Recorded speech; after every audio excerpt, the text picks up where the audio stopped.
Hello, friends. This is Pastor Sunday greeting you from Kyiv, Ukraine. It's an opportunity to introduce to you History Makers Bible School, a school that is operating in several nations of the world, including London, England. And I want you to hear the experience of graduates of this Bible school, both in England and in America, so that you could know what we're talking about. Because I believe that if you really want to make a difference in your life and with your life, that this is a school you want to go to. And it doesn't take much. Just takes one Saturday from you in a month. One Saturday a month. You could come and join us in the Bible school in London. And that will be the biggest investment you've ever done in your life. I don't doubt it. Now, I have two gentlemen here with me that will help us to shed some light into what this ministry is all about and what the gospel of the kingdom is all about and what change you should expect in your life after you go through History Makers Bible School. Now we have Abby. How are you, Abby? I'm very well. Thank you for being here. Thank you. And we have Sino from Alabama. Mississippi. Well, welcome. Thank you, sir. Tell us, how did you come across Pastor Sunday and History Makers Bible School? Well, it was actually in 2007. I've heard about you through several people. And that particular year, the Lord spoke to me specifically to come to the fast. Usually here in the Ukraine. Here in the Ukraine. You all have a summer fast here for 10 days. So I was led to that fast. And it was the impact that meeting had on my life that literally changed my view on life itself. On life itself. On life itself, on ministry, and on everything. I'm very inquisitive and very observant, so I had the opportunity to observe you, your life within those 10 days, and from that time till now, I felt like I went back to primary school, even though I've been in the ministry for over 25 years. My God. As if you are going back to kindergarten. Yes, wow. Sir. Yes, sir. So I remember asking you a few questions when we met personally. You know, one of the questions I remember asking you is, you know, why do you live this way? Why do you have such a drive to live for God this way? And I remember your response was, you know, the day you discovered what Christ did in your life and in your heart and how he forgave you your sin, you decided to sell out your life, to spend your whole life until there's nothing else to give. And I'm telling you, it's been not just a privilege, it's been more than an honor to have met you, a whole church, a whole ministry, my wife, family, the whole 9 years has changed because of my coming in contact with you. Now, you are a pastor in Mississippi. Yes, sir. What is the need for a pastor to go to another school, especially when you've been in the ministry for 25 years? Well, you know, I've also had the privilege of listening to a lot of pastors all over the world, as well as ministries, part of what you do as you grow up in Christ. But what distinguishes God Embassy, what distinguishes History Makers Bible School from everything else I've seen out there is the concept of the kingdom. And let me explain that. When I was in the Bible school at New Jersey, I remember you saying these exact words. Often people shoot the words, seeking first the kingdom, seeking first the kingdom. But it seems like so many people don't understand what that phrase is. And you explained it. You said, number one, seeking the kingdom is seeking the character of the king of that kingdom. Or in other words, seeking the character of Christ, becoming more like Christ. And when you look at what's going on in the world today, especially in America, and my heart breaks for that nation, as great and wonderful that nation is, my heart breaks for churches, for pastors, because one of the reasons why people have so many reasons why they come to church, but Christ-likeness is not one of them. Wow. They come for self-centered reasons. And a lot of these people are sincere, they're genuine. It's just that they don't know otherwise because that's what the pastors have taught them. So they are being taught, God will meet your needs and God will do this. And it seems like they become the center of their lives. It's still about them. It's still man-made. But in History Makers Bible School, you're taught differently. You're taught that, number one, life is a gift. You're taught that life is a privilege. And you're taught that life is given. something that you and I will have to give account for when we die. So the life that we're living is to be lived to serve the King, to serve his purposes, to serve his desires. Not self. Not self. So everything moves away from self and becomes Christ-centered. And since that, I think that was one of the basic principles that were missing in my life as a pastor, missing in the entire church. I felt like I had a heart for God. I felt like I hungered for God. I felt like my heart was true towards God. But I knew this missing link put a stop to everything we were doing in the church. And some of those challenges, I actually shared it with you, until the kingdom concept came. Kingdom concept where I now understand, man, these people that God has sent to me are not in the church to serve my vision. Rather, it's the opposite. I am there to serve their vision. Every child of God has a vision. Every child of God has a calling, and it's a unique calling. And it's a calling to change the world. So our members, I now see the freedom in their faces. I see the freedom in their hearts. I mean, I feel like we started a whole new church. My God. And now people are finding their calling with joy, with excitement. Yes, sir. My God. There's such a liberty of spirit that we have never, ever witnessed. I mean, you really don't have to do much now because people are learning to take responsibility. But the impression you have, because we are going to show this program in Europe, yes, but the impression you have in Europe here is that in America you have it all. Why should you listen to a pastor from Ukraine? Well, you know, what I have to say to those people is that you can't mechanize God. You can't formalize God. There's a reason why the success here is so unique. And let me just give a few points. Number one, it's your life. The lifestyle. And my wife actually came to a place because something, and I can talk about her because I know her. She has a sincerity about God that is just so pure. In fact, even before I met her. You are married to a white American. Yes, I am. So she didn't want anybody to interfere with her love relationship with God. It was sincere. Wow. You will not find a trace of hypocrisy. In fact, hypocrisy turns her off. Wow. And even though I was married to her, she was internally depressed at the condition of the church. She felt, who could be trusted? Can this life even be lived? When you hear a lot of the ridicule reports about pastors all over the world, you begin to wonder, is the gospel really real? So she got to a place where she became depressed internally until she came to the Bible school. And all of a sudden, she was free on the inside. Like a flower began to blossom. Yeah, she began to blossom. That freedom came back. Her love relationship with God came back. And she, you know, when you see her pray, she just says, Father, thank you that I can see what it means to be like Christ. It was through you. Honestly, it was through your lifestyle, through your character. So, I mean, you know, you look at the world today and you wonder, what are these men modeling for us? I don't see Christ-likeness. We don't see the character of Christ. And the Lord told me that Christianity without Christ-likeness is a sham. And that is why we're afraid to preach the gospel, because if we're telling people, I'm not ashamed of the gospel, it's the power of God that changes lives, and my life is not changed, then I make the gospel a lie. But yes, and it's not just you, all your leaders.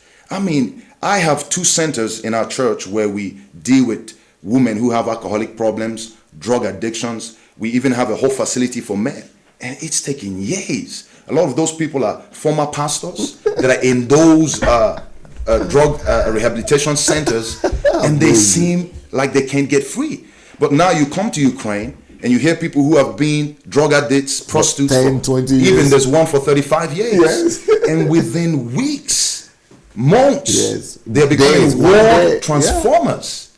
And God explained that to me, that because of the work He has done in you, it's the work, it's the depth of the work that God has done in you. That is what the Holy Spirit is able to use to impart lives, because God cannot do through us what He hasn't been able to accomplish in us. Yeah. Yes, sir. Amazing. Yes, amazing. Sir. Abby, what's your experience? You went to the Bible school. You went to the Bible school in America, but you went to the Bible school in England. Why did you go to that school? Okay, Pastor Sunday, thank you very much for the opportunity. And I want to just express to you the joy that it is to know that your ministry has come to the UK. As I'm sitting here, I'm not just burdened or thinking only about, and even all the years that I've lived in England, over 40 years, I'm not just thinking of black people. I'm thinking of white people, I'm thinking of Chinese, I'm thinking of Indians, and I'm thinking of Muslims. You know, the work I've done in the past involved some of these groups, yeah? So now, but the point is this, and in terms of why I came to the Bible school, I would like to just assure you that I'm not a follower of men. So Pastor Sunday, the very first time I saw you on TV, you know, a black man preaching to a church with 95% white. It was a fantastic, it was a good thing, but I just thought, well, this is another one of them, another one of the many people. Yeah, absolutely. This was wow. And maybe I should perhaps let you know that the British people are very skeptical. And you are thinking the same thing. Yeah, exactly. So that's why I'm bringing it up. You know, that there are probably people like this watching this program who have the same view. You know, this man is just like all of them. And the reason why I'm sitting here is because I've learned that you're definitely not like them. And so now, how did I come to know about the Bible school? Very briefly, you know, I was attending another, you know, very excellent Bible college, as well as work and as well as all the other things I was doing. And, you know, a former leader, because we used to be, you know, deacons in a Baptist church, was also attending the same Bible college, but he started to attend History Makers Bible School. As well. And you see, the thing is, before that time, I had seen you, an interview with, I think it was Yemi Balogun interviewing you. And it was at that point that I started to actually listen to some of the things that, you know, that you were saying. And I really started to understand your testimony. Then I made up my mind to come to the Bible school, but never fulfilled it. And I'm just hoping that there will be people here who would, you know, maybe learn some things today and be prompted to come to the Bible school, and maybe we'll postpone it. And I just want to encourage them not to do that, because as a result of that, I missed a lot of things. But anyway, now, eventually, you know, through this friend, I joined the Bible school late, but I was able to catch up on this stuff. And Pastor Sunday, it's been a wonderful experience. I'm not a man pleaser. I don't follow men. All those big ministers that come to the UK, I don't follow them. You know, because I mean, the Bible is so clear in scriptures. The Bible says very clearly, look, that even when it comes to ministers, when it comes to preachers, you look at the fruit, not just what they're saying, but you look at the fruit. And the fruit is so obvious to so many Christians, and yet they flock to these places, they flock to these churches, they go and give money, you know, and you know, one just wonders why. And so I was very skeptical. Having gone to the Bible school, Pastor Sunday, the things I learned, the things started to now give me hope for the nation I love, Great Britain, started to give me hope. This is a nation where, you know, where the churches, I don't even need to talk about it too much, but everybody knows it. The church is disrespected. And yet, when I encountered your ministry, I'm not a man pleaser, but it's just that it's a fact. When I encountered your ministry, you are highly respected by the many, many people that come to your church, by the many thousands of people that come to your church, highly respected. So, in terms of the Bible school, I started to learn, you know, things that I never, ever imagined before. And I know my brother has said some of those things. I don't want to start going over those things. But, you know, I 100% endorse what he was saying, because that's very similar to my own experience. You know, but the point is, it gave me hope for Great Britain. But also, so you actually started believing that there could be transformation in Great Britain? Pastor Sunday, definitely. Because many Christians seem to have given up. They think, well, this Christianity that we believe in can only work in Africa, where we're coming from. It cannot really work in Great Britain, because we don't see the results. Pastor Sunday, can I just, from a British viewpoint, can I also say that many don't even think it's coming from Africa, because we see it's as if some of the terrible things that's coming out of America not only has come to Britain, but has also gone to Africa. Okay, and so we see them on TV. We see them on TV, and we just wonder. What has happened, Pastor Sunday, is this, as far as I understand it. The British had the light. Well, the Europeans had the light. They went to Africa. They called Africa the darkest continent. There were many wonderful British European people that went to Africa and did fantastic work. Gave their lives, actually. Yeah, like David Livingstone, for the gospel. But as a group, in my view, they did harm to Africa. Yeah, they did harm to Africa as a group. But what has happened now is that out of Africa, God has taken you. I'm not a man pleaser, but God has taken you and planted you in a nation in Eastern Europe, which is despised by many in the Western world. A nation in Eastern Europe. And not only has God been using you to show the world that the gospel really works in the lives of individuals and in the life of a nation. Not so out of Africa. In the least expected place. In the least, yeah, absolutely. A despised place. Despised place. You know, one would have thought, oh, it should come from America, come from Europe. But it's coming from Eastern Europe. You know, despised. And God took an African, you know, from the darkest continent, took an African to a despised place in Eastern Europe and showed that a nation can be changed. Pastor Sunday, I'll just give you statistics that ministers in the UK will be familiar with. 10% of the people in the church do 100% of the work. But in your church, 50%, at least 50% of the people, because I saw them. Yeah. I saw them. 50% of the people are actively involved in ministry. Actively. Sometimes 60, 80%. Pastor Sunday, I believe, having seen some of your people, I haven't heard them, that even some of those that have been 9 months in the Lord should come and teach some of the pastors that we see on TV in the UK. That's right. They should come and do that. Man, I hear that a lot. Why would you recommend somebody watching this program now to come to the Bible school? To History Makers Bible School? The reasons why I recommend somebody to come to this Bible school is I feel like the body of Christ at large, and I'm not trying to be critical of the body, but it is a fact that we have pulled away from the heart of God. You know, often we have to, as pastors, we have to often ask ourselves, what is God up to? What is God doing? What is the Spirit of God endorsing? And I think we've lost the concept of why Jesus came. We've lost the concept of the gospel.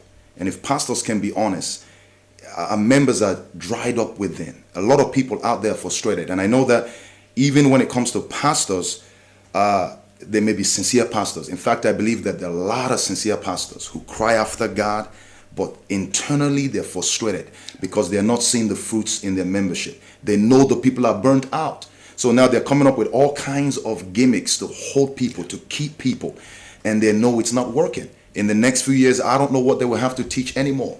So one of the major reasons why I will ask people to come to this school is... Including pastors. Especially pastors, because pastors have a lot of influence, is to recapture the purpose of the gospel, to recapture the kingdom concept. Number one, to capture the fact that everything we are, everything we have belongs to God. Jesus. Everything we are, everything we have, the gifts, the callings, the ability to think, life itself belongs to God. You know, between birth and death, everything we have in this world was entrusted by Creator. My God. And we have to understand that this is the secret to life. When we lose ourselves for the kingdom. You know, you said something. I had the privilege of hearing this in Japan, and you said this. You said, if life is not about chasing things, if life is not about things, then what is life about? Life is about seeking the kingdom first, seeking his character, seeking his ways, seeking his will, and seeking his principles for living. So if we haven't lived for Christ, we've lived a wasted life. And I wonder how many people can really stand before God at the end of time and say, you know, Lord, I lived for you. Because a lot of the things we have in church is religion. So coming to this school will bring you back to the core, to the basics of why Jesus came. And secondly, it will open us up to understanding what discipleship of nations is. And that may take us a longer time to talk about. But in Matthew chapter 28, verse 19 through 20, it talks about go and make disciples of nations. Now, in most churches, we've limited that to soul winning. We've limited that to evangelism. Let me take a history case, for example. Guatemala, Armenia, Nigeria. These nations are known to have so many Christians. Armenia, for example, has about 90% Christianity. But look at the infrastructure, look at the social system, look at the political system, look at the educational system, look at arts and entertainment. Catastrophic. The values are demonic in origin. There are no godly values in there. So it's like a salt shaker. Okay, you have a salt shaker that you use at home, and everybody can relate with this. The church has become like a salt shaker. The people of God are like that salt locked up in a salt shaker. You said our members are like prisoners, and the pastors are like the wardens, holding in and hoarding their gifts and ability. So you taught us, no, the impact of salt is not when it stays in the salt shaker, like we are confined to a local church. The power of salt is when it leaves the salt shaker, and its real power is its effect in the systems of this world. So, I mean, if my life could change, if our whole life could change, if our church could change, if new air, new vision, new direction, plus a tangible presence of fruits could be visible in our church, there is no reason why no pastor should come to this. All you need to do is just to say, listen, I missed it. I'm willing to humble myself and learn. And I feel like, you know, God Embassy, History Makers Bible Church, Bible School is a model.